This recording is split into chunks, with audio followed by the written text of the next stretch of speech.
살아계신 하나님, 주님의 사랑이 내 사랑보다 크고 주님의 지혜가 나의 생각보다 훨씬 크기에 우리가 오늘도 주님 앞에 나와 주님을 의지합니다. 성령으로 채워주시고 주님의 사랑으로, 말씀으로, 복음으로 가득 채워주시옵소서.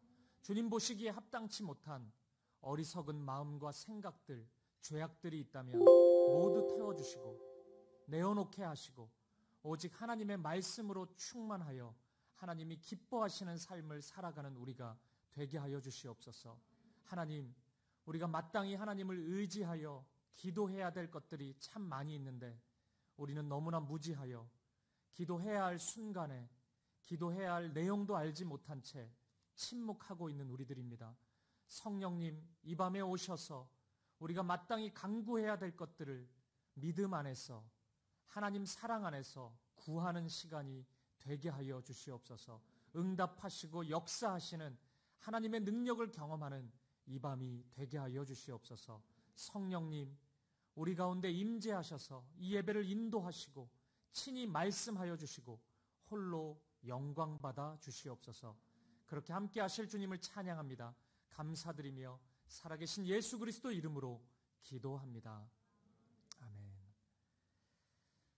수요예배 오신 여러분들 환영하고 축복합니다. 우리 옆에 있는 성도님들 바라보시면서 우리 따뜻하게 인사 나누도록 하겠습니다. 하나님께서 성도님과 함께 하십니다. 우리 인사 나누겠습니다. 하나님께서 성도님과 함께 하십니다. 하나님께서 우리와 함께 하십니다. 교회 소식 몇 가지가 있는데 우리 주보를 참조해 주시고요. 말씀드린 것처럼 다가오는 주일, 청년 주일로 우리가 지킵니다. 우리 교회 청년들 또 우리의 자녀들 위해서 많이 기도했으면 좋겠습니다. 우리 하나님 말씀 보시겠습니다.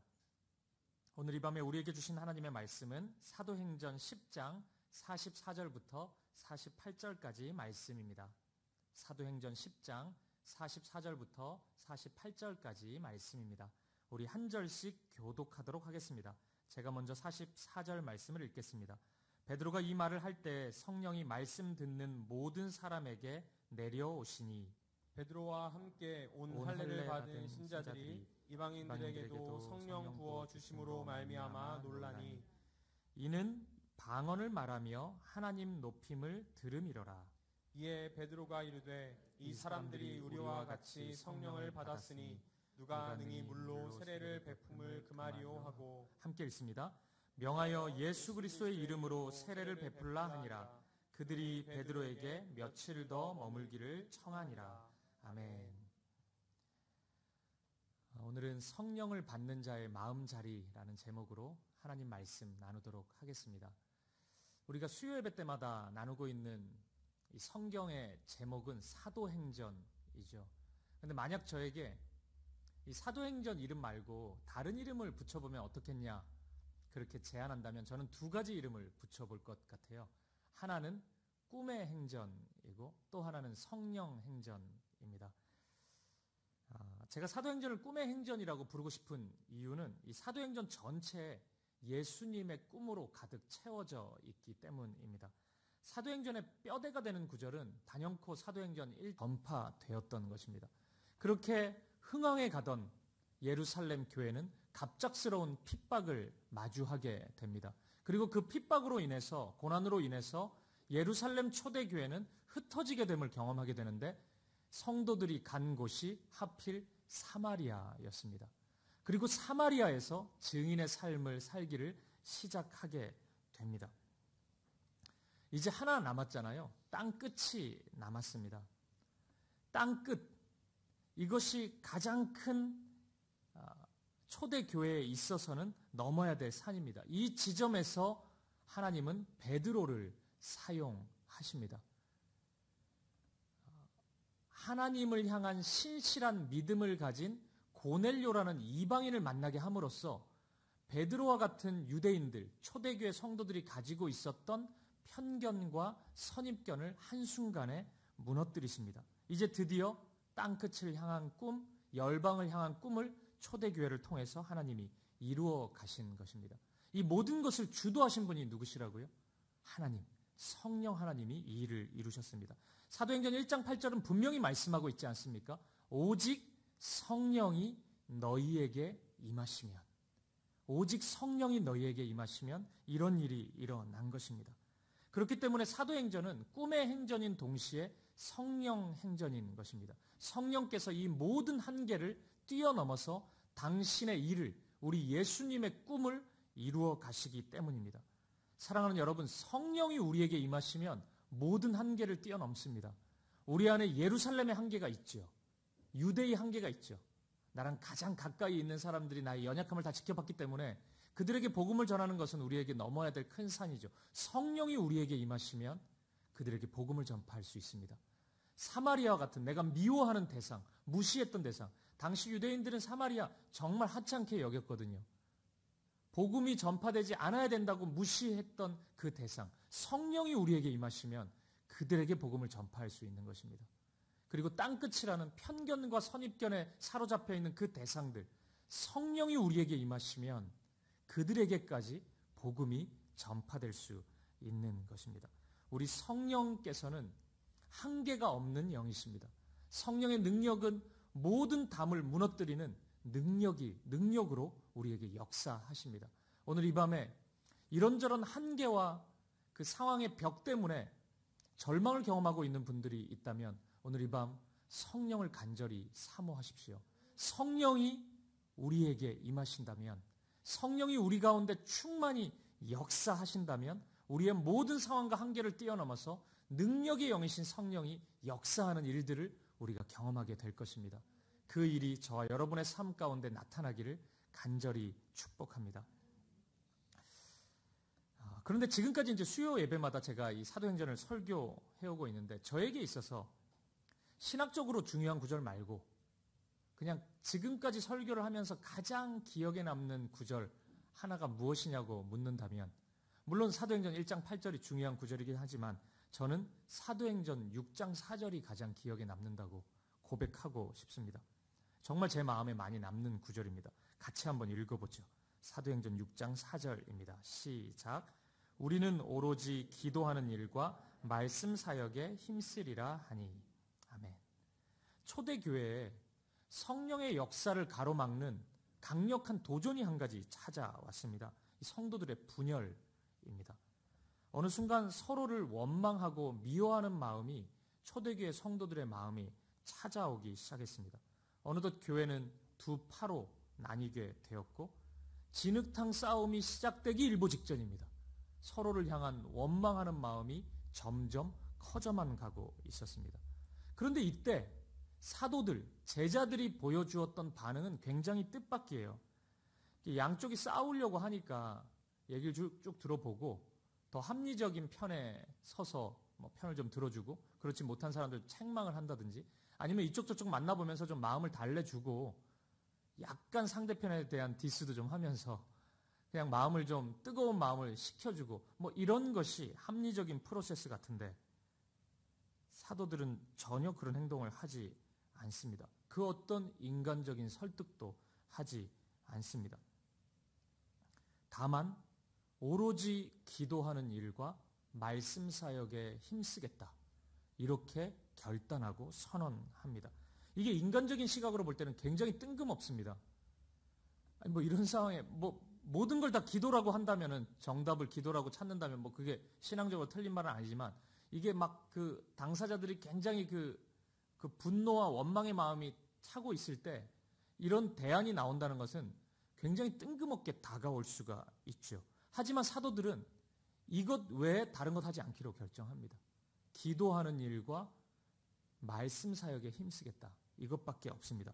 그리고 이러한 사도들의 모습이야말로 사도들이 성령으로 충만해 있는 사람들이라는 것을 증명하는 모습이라고 저는 확신합니다.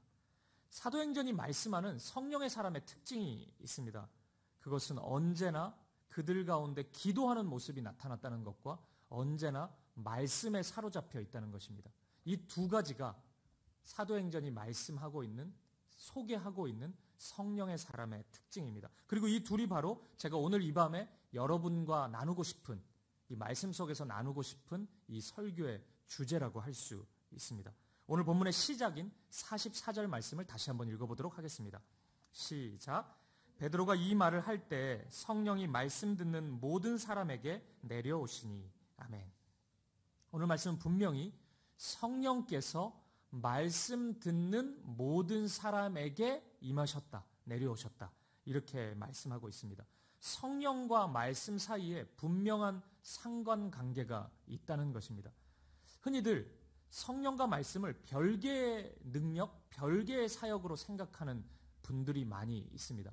저 목사님은 성령의 사역은 충만한 것 같은데 말씀의 사역이 좀 약하네. 저분은 말씀의 사역은 강한데 성령의 사역이 약하네. 이런 식의 평가들, 우리가 흔히 하는 평가인 것 같습니다. 하지만 여러분, 성경은 일관되게 우리에게 말씀해주고 있습니다. 성령과 성경은 결코 분리되지 않습니다. 구분되지 않습니다. 말씀이 충만한 사람이 성령에 충만하지 못하다, 그거 있을 수 없습니다.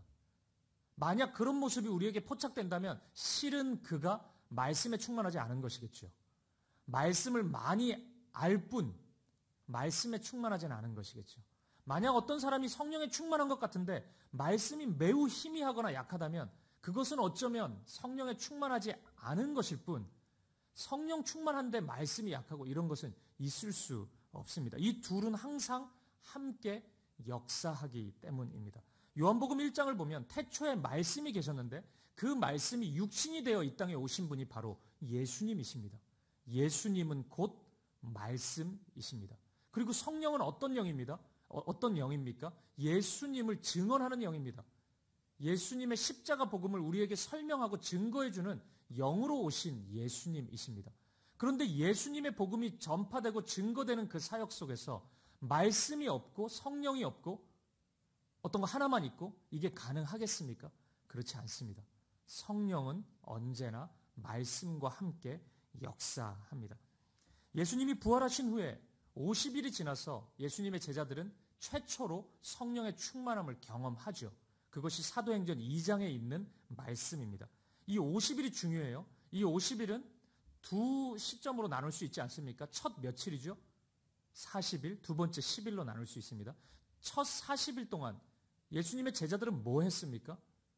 예수님과 함께 있었죠. 사도행전 1장 3절에 의하면 예수님께서 이 40일 동안 하나님 나라의 일을 말씀하셨다고 그렇게 기록되어 있습니다. 우리식으로 이해한다면 이 40일 동안 예수님과 제자들은 하나님 나라를 주제로 성경 공부를 한 것입니다. 제자들이 이 40일 동안 고도로 집중된 성경 공부를 하면서 성경으로 충만한 사람이 되었습니다. 바로 이 마음이, 말씀으로 충만한 이 마음이 성령이 임하시기에 매우 적합한 마음의 상태인 것입니다. 제자들은 그냥 가만히 있다가 성령을 경험하지 않았습니다. 우리 성령께서는 말씀으로 충만하고 말씀이 마음에 깊이 새겨진 사람에게 임재하시고 역사하시기를 매우 기뻐하시는 하나님이십니다. 누가복음 24장 27절 말씀을 우리가 함께 읽어보도록 하겠습니다. 시작. 이에 모세와 모든 선지자의 글로 시작하여 모든 성경에 쓴 바 자기에 관한 것을 자세히 설명하시니라. 아멘. 예수님이 십자가에 죽으시자 그 순간 제자들은 그 십자가의 죽음을 받아들이기가 매우 힘들었습니다. 그런데 몇몇 자매들에 의해서 예수님의 부활 소식이 들려오기 시작했어요. 제자들은 그것을 바로 믿지 못했습니다. 저 자매들 때문에 마음이 더 심란한 거예요. 안 그래도 예수님이 우리 곁을 떠난 것 때문에 힘든데 막 자매들이 봤다 그러니까 그게 헛소리처럼 들렸나 봐요. 그러니까 마음이 더 힘들었어요. 그래서 제자들은 뿔뿔이 흩어지기 시작합니다. 오늘 이 말씀, 방금 읽었던 누가복음 24장의 말씀은 고향으로 낙향하던 엠마오 도상에서의 몇몇 제자들을 만났던 예수님의 말씀입니다. 예수님은 제자들에게 자신의 부활을 증명하시고 십자가의 죽음이 어떻게 해서 복음의 기쁜 소식이 되는지를 지금 설명하시는 장면입니다. 이미 몇 번 설명을 했는데 제자들은 알아듣지 못했어요. 이제 부활하신 예수님이 진짜 증명하시는 순간입니다. 예수님 어떤 방식으로 입증을 하시겠습니까? 자신의 부활을, 죽음을 이기신 그 부활을, 그 죽음이 복음의 기쁜 소식, 복된 소식임을 어떤 방식으로 증명할까요? 공생의 사역기간 많이 보여주셨던 기적을 보여주실까요?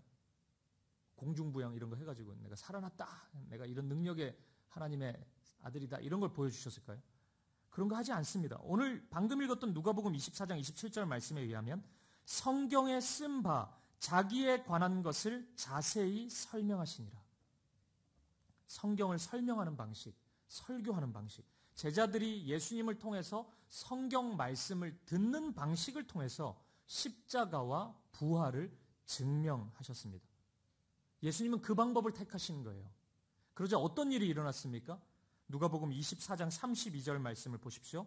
그들이 서로 말하되 길에서 우리에게 말씀하시고 우리에게 성경을 풀어주실 때 우리 속에서 마음이 뜨겁지 아니하더냐 하고, 제자들이 말씀을 듣자 그들의 마음이 뜨거워지기 시작했습니다. 이것이 제자들의 신앙 부흥입니다. 부활의 증인, 성령의 증인의 이 출발은 말씀을 듣는 것으로부터 시작된 것입니다.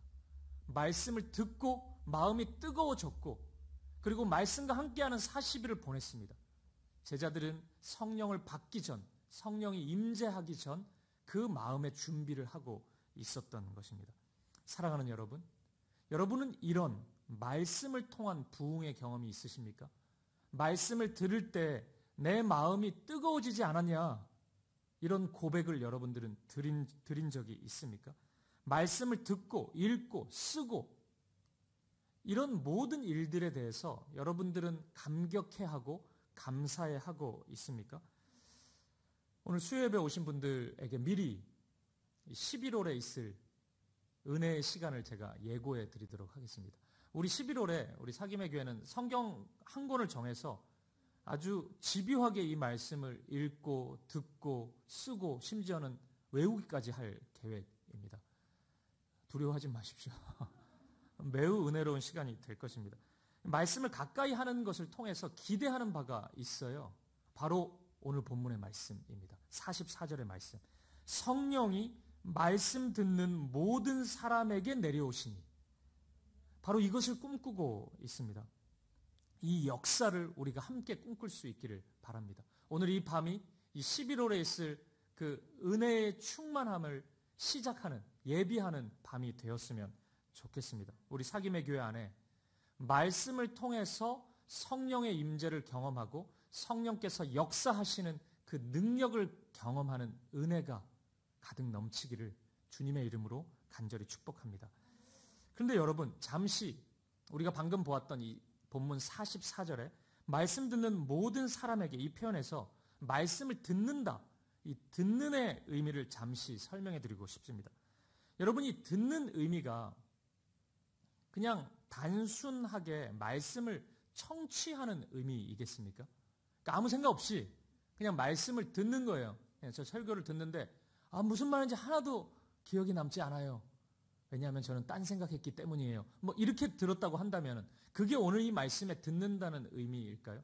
아니면 드라마 바이블 같은 읽어주는 성경 파일을 틀어놓고 말씀이 시작되자마자 제가 딴짓을 하는 거예요. 막 다른 거 하고 딴 생각하고 그러면서 무슨 말씀 하는지 하나도 기억이 남지 않네. 여러분, 이게 30분 틀어놓으면 말씀을 듣는 것일까요? 들었다고 할 수 있죠, 우리는. 근데 오늘 이 말씀의 의미이겠습니까? 그것은 아닐 것입니다. 오늘 이 본문에서 말씀을 듣는다는 표현은 믿음을 가지고 듣는 것, 마음을 다해서 말씀이 어떤 의미인지를 집중해서 듣는 것, 그런 의미를 가지고 있을 것입니다.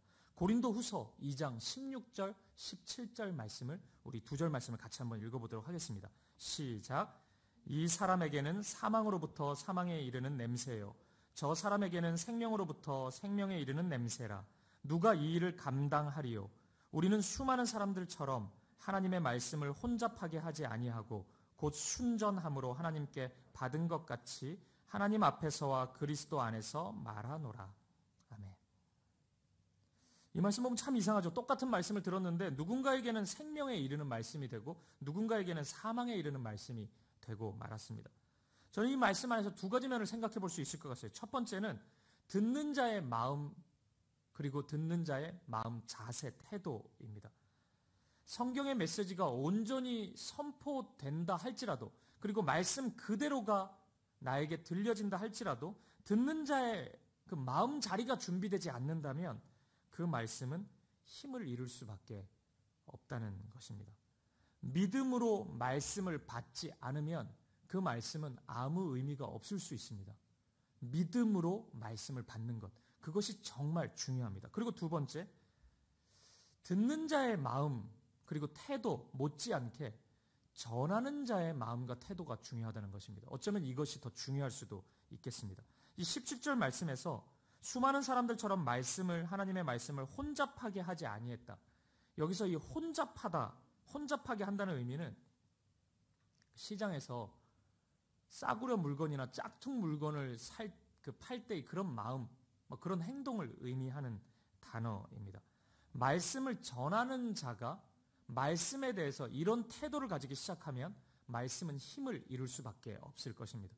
이게 말씀이 문제가 있기 때문이 아닙니다. 성경 말씀이 힘이 없기 때문이 아닙니다.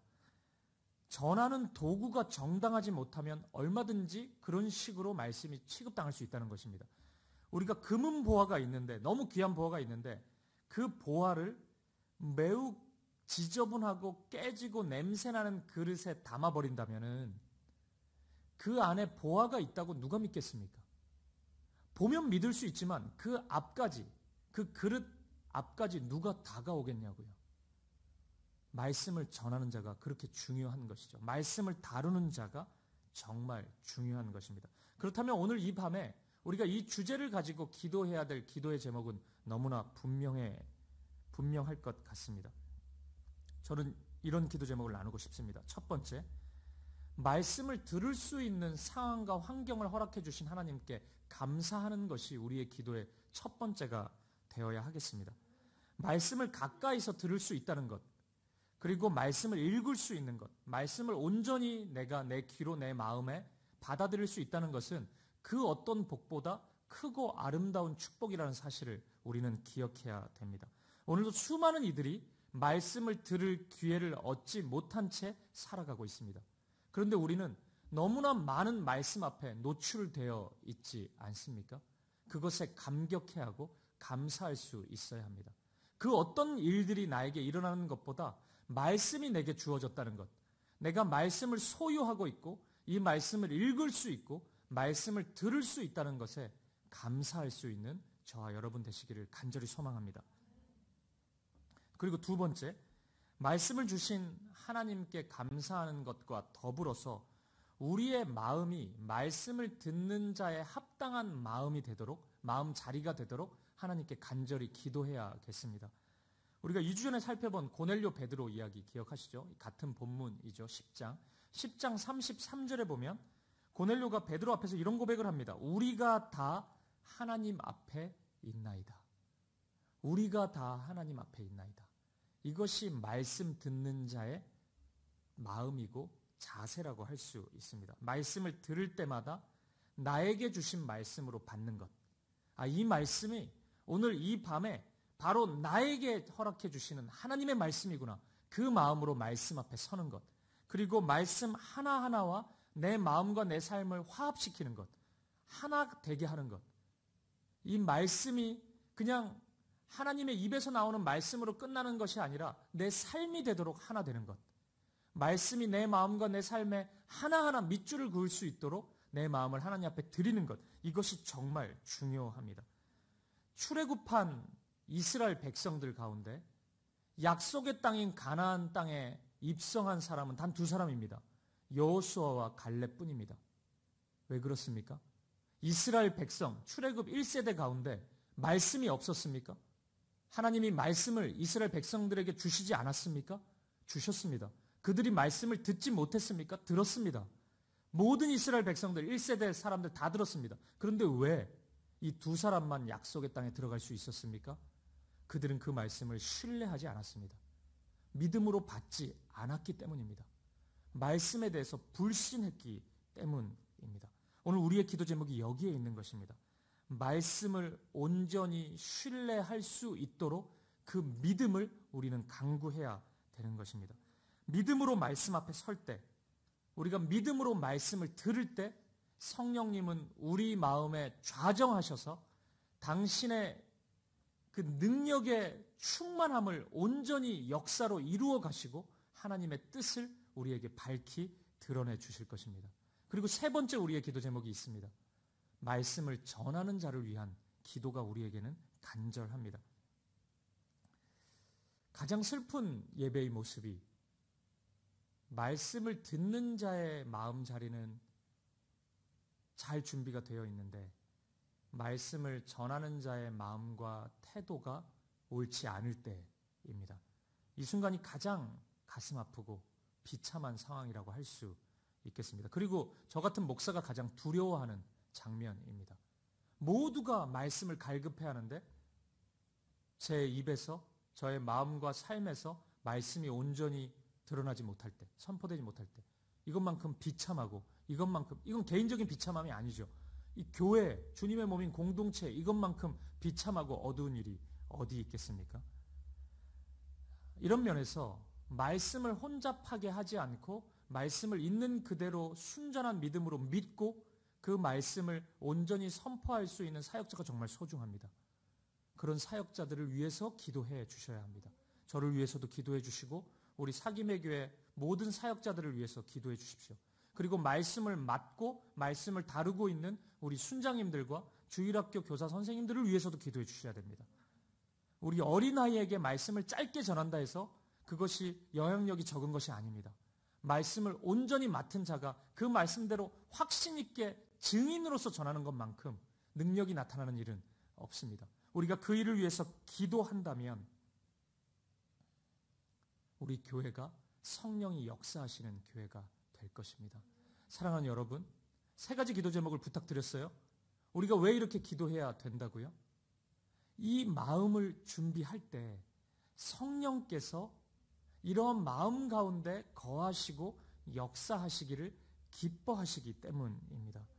오늘 우리 모두가 이렇게 성령 충만함을 사모하신다면, 성령 충만을 간절히 사모하고 꿈꾼다면 우리가 이렇게 기도해야 합니다. 우리의 마음이 이렇게 준비될 수 있도록 말씀을 받을 수 있는, 말씀으로 충만할 수 있는 우리의 마음과 우리의 삶이 되도록 간절히 기도할 수 있는 저와 여러분 되시기를 축복합니다. 그리고 한 가지만 더 나누겠습니다. 성령의 사람들인 사도들은 말씀뿐 아니라 또 다른 하나의 준비된 마음을 소유하고 있었습니다. 다시 사도행전 6장 4절 말씀을 보시겠습니다. 우리는 오로지 기도하는 일과 말씀 사역에 힘쓰리라 하니. 아멘. 말씀 사역과 더불어서 오로지 기도하는 일에 제자들은 힘썼습니다. 사도행전에 묘한 특징이 있어요. 성령이 역사하시는 자리에 기도가 끊임없이 빠짐없이 나온다는 사실입니다. 이 사도행전을 기록한 누가가 그것을 의도적으로 강조하고 있습니다. 우리 2주 전 주일에 살펴봤던 오늘 본문의 바로 앞에 이야기, 베드로가 고넬료를 만나는 이 이방인들, 땅 끝까지 이르러 주님의 증인이 되는 이 편견과 선입견을 넘는 일들, 성령이 역사하시지 않습니까? 베드로에게 고넬료를 향해서 가라고 성령께서 인도하셨고, 또 고넬료에게는 베드로를 맞이할 준비를 하도록 성령께서 인도하셨습니다. 그런데 여러분, 이 성령이 역사하실 때 베드로와 고넬료 뭐 하고 있었을까요? 말씀이 기억나지 않더라도 답을 할 수 있지 않겠습니까? 뭐 하고 있었을까요? 기도하고 있었습니다. 사도행전 10장 2절 3절을 보십시오. 그가 경건하여 온 지방과 더불어 하나님을 경외하며 백성을 많이 구제하고 하나님께 항상 기도하더니 하루는 제9시쯤 되어 환상 중에 밝히 보매 하나님의 사자가 들어와 이르되 고넬료야 하니. 고넬료는 기도하고 있었습니다.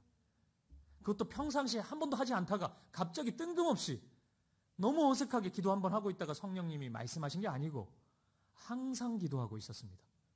항상 기도하더니, 하나님께 항상 기도하더니 그 모습 그대로 기도하고 있었어요. 바로 그때 성령님이 역사하셨습니다. 베드로는요, 그 시간 베드로는 뭐 하고 있었습니까? 10장 9절입니다. 이튿날 그들이 길을 가다가 그 성에 가까이 갔을 그때 베드로가 기도하려고 지붕에 올라가니 그 시각은 제6시더라. 베드로 또한 기도하고 있었습니다. 성령님이 기도하고 있는 베드로에게, 기도하고 있는 고넬료에게 역사하셨던 것입니다. 여러분 이거 소홀히 가볍게 여기지 마십시오. 베드로 고넬료 TV 보고 있었던 거 아닙니다. 뭐 부부싸움 하고 있었던 것도 아니고 아들, 딸 세워놓고 잔소리하고 있었던 것도 아니에요. 잔소리가 필요할 수도 있겠지만 진짜 성령을 사모하신다면 기도하는 겁니다. 기도하는 그때 성령이 임재하십니다. 우리 성령님은 기도하는 사람과 함께 역사하기를 정말 기뻐하시는 분이십니다. 기도하는 사람을 통해 능력이 흘러가기를 원하시고 기뻐하시는 분이십니다. 이런 면에서 사도행전 전체, 우리가 지금까지 10장을 지나가고 있는 지금까지 전체 성령이 역사하시는 자리에 기도가 있었습니다. 사도행전 2장에서 성령이 처음으로 제자 공동체에 임해요. 이 마가의 다락방에 성령님이 임하십니다. 그게 10일이란 말이에요. 첫 40일을 성경 공부했던 제자들이 예수님 승천하시고 10일 동안 다락방에 모여가지고 뭐 합니까? 1장 14절에 보면은 마음을 같이하여 오로지 기도에 힘쓰고 있었습니다. 그리고 오늘 우리가 잠시 살펴본 것처럼 6장에서 이 헬라파 유대인들과 히브리파 유대인들이 다툼이 일어납니다. 원망하는 마음이 커져요. 제자들이 그때 뭐 합니까? 기도에 전념합니다. 기도에 힘쓰기로 결단합니다. 사도행전 8장에 에디오피아 내시가 그 마음의 공허함을 가지고 예루살렘 집회, 예배에 참석했지만 그 충만함을 경험하지 못하고 다시 쓸쓸히 돌아가는 그때 하나님이 그를 긍휼히 여기시고 그 마음에 말씀을 심겨주기 위해서 한 사람을 파송합니다.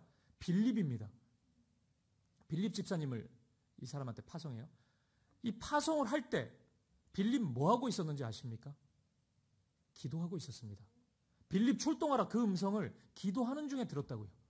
기도하는 중에 빌립이 에디오피아 내시에게 갔고 그가 구원을 얻을 수 있었습니다. 사도행전 9장 가장 그 인상적인 장면이잖아요. 바울이 다메섹 도상에서 예수님의 거룩한 빛에 의해 타격당했습니다. 앞을 보지 못해 쓰러졌어요. 그 쓰러지는 순간 바울은 뭐 합니까? 그 쓰러짐의 그 원망 때문에 그 비참한 자신의 현실 때문에 막 이를 바득바득 갈면서 막 원망하고 소리 지르고 그러고 있었습니까? 아닙니다. 기도하고 있었습니다. 바울 기도했습니다. 이제 그때 아나니아라는 사람을 우리 성령 하나님께서 보내십니다. 아나니아 네가 갈 때다 이제. 네가 바울에게 안수하고 세례주고 일으켜 세워라. 아나니아 그때 뭐 하고 있었습니까? 기도하고 있었습니다. 다 기도하고 있었어요. 성령이 역사하시는 마디마디마다 하나님의 사람들은 딴 거 안 하고 있었습니다. 다 기도하고 있어요. 오로지 다 기도에 전념하고 있었습니다. 제가 사역 한 20년 가까이 하면서 깨달은 게 있습니다. 이건 신학적인 지식이 아니고 제가 사역의 경험에서 나온 것입니다. 그것은 하나님의 역사가 있는 곳에는 언제나 기도가 있다는 것이에요. 이건 너무나 분명합니다. 제 사역에 단 한 번도 이건 하나님의 기적 같은 역사구나 고백하는 그 순간에 기도가 없었던 적은 없어요. 기도하는 그 순간, 우리가 기도할 때 성령 하나님은 역사하십니다. 이 말을 오해하지 마십시오. 우리가 성령님을 뭐 오라가라 하고 움직이는 그런 힘이 우리에게 있다는 것이 아닙니다. 성령님이 기도와 함께 역사하시기를 기뻐하신다는 것이에요. 성령님은 오늘도 기다리고 계십니다. 무엇을요? 저와 여러분이 기도하기를 기다리고 있으십니다. 우리가 기도하면 성령님의 때가 된 것입니다. 하나님의 시간이 때가 찬 것입니다. 성령님은 역사하십니다. 기도할 수 있는 우리가 되기를 간절히 기도하여서 성령님의 능력과 권능과 역사를 경험할 수 있는 오늘 이 밤이 되고 저와 여러분의 삶이 되기를 간절히 축복합니다. 말씀을 마무리하겠습니다. 오늘 본문에서 말씀을 듣는 이 자리에 서 있는 이들은 모두 이방인이었습니다. 유대인의 기준으로 볼 때는 죄도 엄청 많이 지은 사람들이고 하나님으로부터 진짜 멀리 떨어져 있는 사람들이었습니다. 심지어 구원이 없다고 여겨지는 사람들이었습니다. 그런데 그들이, 그 죄 많은 그들이 믿음으로 말씀을 듣고 함께 기도하자 성령이 그들의 마음 가운데 좌정하십니다. 임하십니다. 죄인인데 임하십니다. 하나님으로부터 정말 멀리 떨어져 있었는데요. 방금 이 말씀을 듣기 전까지는 진짜 하나님으로부터 멀리 있었는데요. 그래도 그들에게 성령님이 임하십니다. 그들이 마음으로 말씀을 듣고 함께 기도하자 그 일이 벌어집니다. 그렇다면 오늘 우리에게 필요한 것은 여러분 신앙의 연수가 아니라고 확신합니다. 오늘 우리의 직분이 아닙니다. 우리의 과거의 경험. 제가 과거에 진짜 큰 은혜를 경험했었는데요. 제가 과거에 진짜 충만함을 경험했었는데 그거 아무 상관없습니다, 여러분. 뭐가 중요합니까? 지금입니다. 지금 뭐요? 믿음으로 말씀을 듣고 받는 것. 그리고 간절한 마음으로 기도하는 것. 그 마음만 있다면, 그 마음으로 말씀 앞에 서 있다면, 그리고 그 마음으로 오늘 이 밤에 우리가 기도한다면 성령님이 좌정하십니다. 그리고 성령님이 역사하십니다. 성령께서 오늘 우리의 마음과 우리의 삶, 우리의 가정, 우리의 교회에 역사하기를 간절히 원하십니다. 그 전에 성령님이 우리의 마음을 만지고 새롭게 하시기를 원해요. 우리의 마음에 말씀이 심겨지기를 원하고 우리의 마음이 기도하는 열망으로 가득 채워지기를 원하십니다.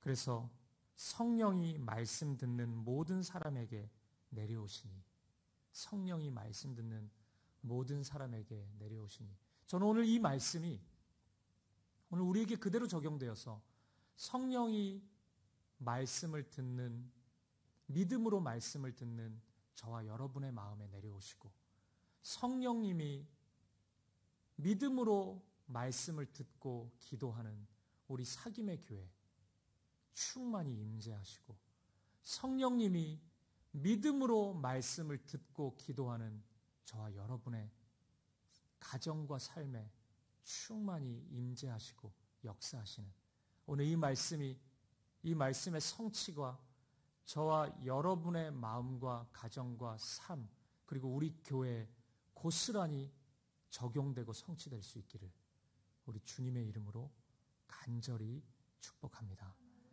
우리 함께 찬양 드리고 기도하는 시간 갖도록 하겠습니다. 주님 마음 내게 주소서.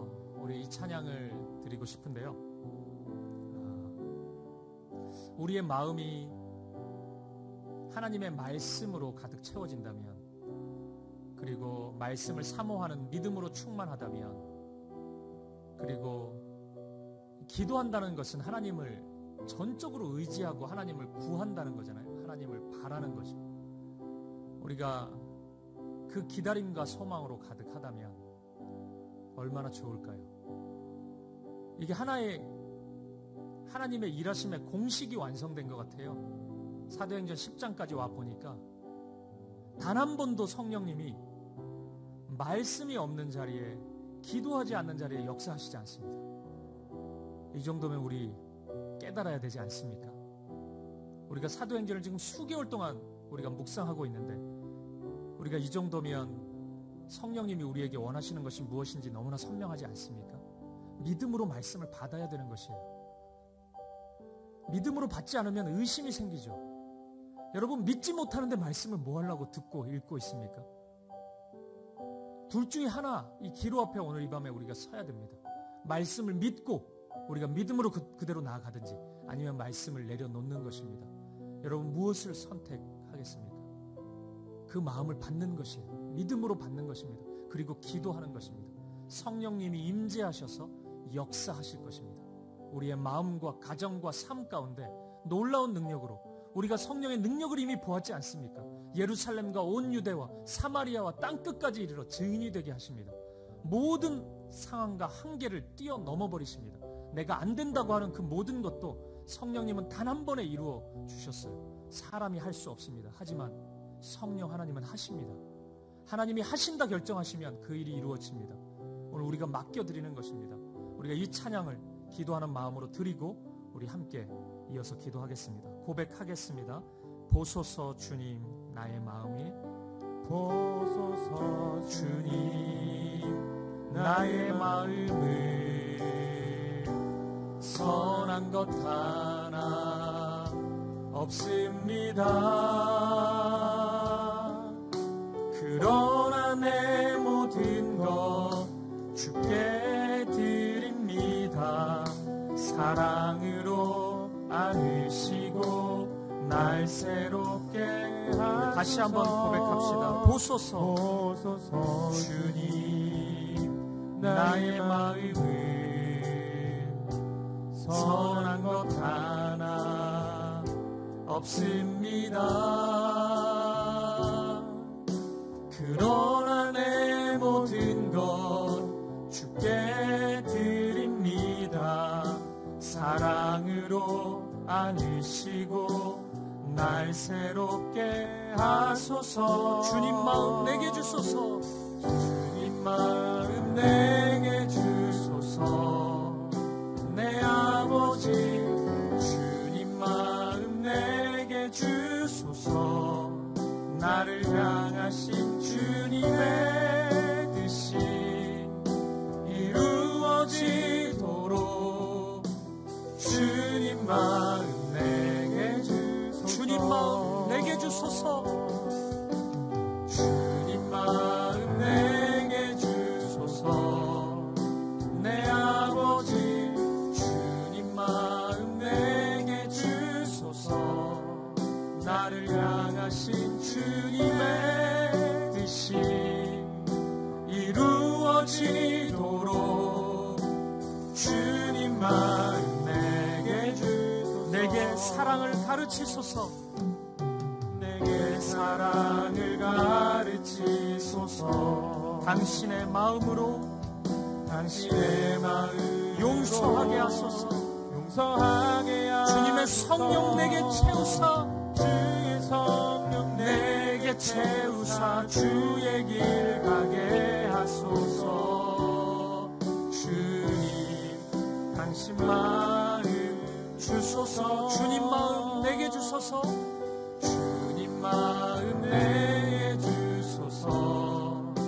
내 아버지 주님 마음 내게 주소서. 나를 향하신 주님의 뜻이 이루어지도록 주님 마음 내게. 우리 다시 한 번 더 주님 마음 내게 주소서. 주님 마음 내게 주소서. 내 아버지 주님 마음 내게 주소서. 나를 향하신 주님의 뜻이 이루어지도록 주님 마음 내게 주소서. 우리 시간 함께 기도하며 나아갈 때 주님의 마음을 구하십시다. 오늘 말씀을 통해서 우리 구체적인 기도의 제목이 나왔습니다. 성령님이 거하시는 마음의 자리는 말씀으로 충만한 마음, 그리고 기도하는 마음이었습니다. 우리 먼저 기도하며 나아갈 때 하나님, 제게 말씀을 허락해 주셔서 감사합니다. 말씀을 들을 수 있고 읽을 수 있고 묵상할 수 있는 모든 환경을 허락해 주셔서 감사합니다. 그럼에도 불구하고 말씀을 가까이 하지 않으면서 하나님의 도우심이 없다고 하소연했던 우리의 연약함과 무지함과 어리석음을 회개하시면서, 여러분 기억하십시오. 말씀과 함께하는 그 마음에 성령이 어찌 거하시고 어찌 역사할 수 있으시겠습니까? 아버지, 회개합니다. 그리고 제가 오늘 이 밤에 말씀 앞으로 가까이 나아갑니다. 하나님, 말씀을 주셔서 감사합니다. 말씀으로 채워주시옵소서. 말씀을 믿음으로 받을 수 있는 마음을 허락하여 주시옵소서. 그 간절한 마음, 말씀을 신뢰하는 마음을 나에게 허락하여 주시옵소서. 말씀의 마음으로, 말씀으로 충만한 마음으로, 말씀을 신뢰하는 믿음의 마음으로 인도하여 주시옵소서. 우리 한 마음과 한 뜻으로 간절한 마음으로 함께 기도하며 나아가겠습니다. 함께 기도하시겠습니다. 살아계신 아버지 하나님, 인도하여 주시옵소서. 오늘 이 밤에 우리의 마음이 말씀에 적합한 마음이 되게 하여 주시옵소서. 먼저 하나님 감사합니다. 오늘 이 밤에도 이 말씀을 들을 수 있도록 인도하셔서 감사합니다. 말씀 앞에 설 수 있도록 인도하시니 감사합니다. 말씀으로 가까이 나아갈 수 있도록 인도하시니 감사합니다. 주님 우리의 마음을 붙잡아 주시옵소서. 말씀으로 채워주시옵소서. 말씀으로 충만히 채워주시옵소서. 아버지 하나님 가까이 하지 않은 우리의 연약함과 우리의 어리석음과 우리의 죄악들이 있습니다. 아버지 하나님 말씀을 가까이 하지 않으면 말씀으로 충만히 채우지 못하면 성령의 도우심 충만함을 구했던 우리의 어리석음 우리의 간구가 있었습니다. 아버지 하나님 우리를 불쌍히 여겨주시옵소서. 말씀으로 채워주시옵소서. 오늘 이 밤의 말씀을 믿음으로 아멘으로 받을 수 있도록 인도하여 주시옵소서. 말씀을 믿음으로 신뢰하고 확신하는 믿음 주님 우리가 그렇게 나아갈 수 있도록 인도하여 주시옵소서. 말씀으로 채워주시옵소서. 오 주님 말씀으로 채워주시옵소서. 말씀으로 충만히 채워주시옵소서. 아버지 하나님 인도하여 주시옵소서. 아버지 하나님 붙잡아 주시옵소서. 아버지 하나님 인도하여 주시옵소서. 말씀을 불신하는 헛된 마음들이 떠나가게 하시고 신뢰하고 믿고 의지하며 나아갈 수 있도록 인도하여 주시옵소서. 날마다 말씀을 오늘 나에게 주시는 말씀을 듣고 받게 하여 주시옵소서. 아버지 하나님 더욱 의지하고 신뢰할 수 있도록 아버지 인도하여 주시옵소서. 아버지 하나님 붙잡아 주시옵소서. 아버지 그러한 마음을 우리에게 허락하여 주시옵소서. 아버지 하나님 인도하여 주시옵소서. 주님 인도하여 주시옵소서. 우리의 마음을 채워주시옵소서. 아버지 하나님 말씀으로 준비되게 하시고 말씀으로 충만케 하시고 믿음으로 우리가 나아갈 수 있도록 아버지 하나님 인도하여 주시옵소서. 아버지 하나님 채워 주십시오. 주님 하나님의 말씀이 심겨지게 하시고 하나님의 말씀이 믿어지게 하시고 하나님 그 확신 가운데 우리가 나아갈 수 있도록 인도하여 주시옵소서. 오늘 이 밤에 우리가 말씀의 사랑을 꿈꾸는 아버지 인도하여 주시옵소서.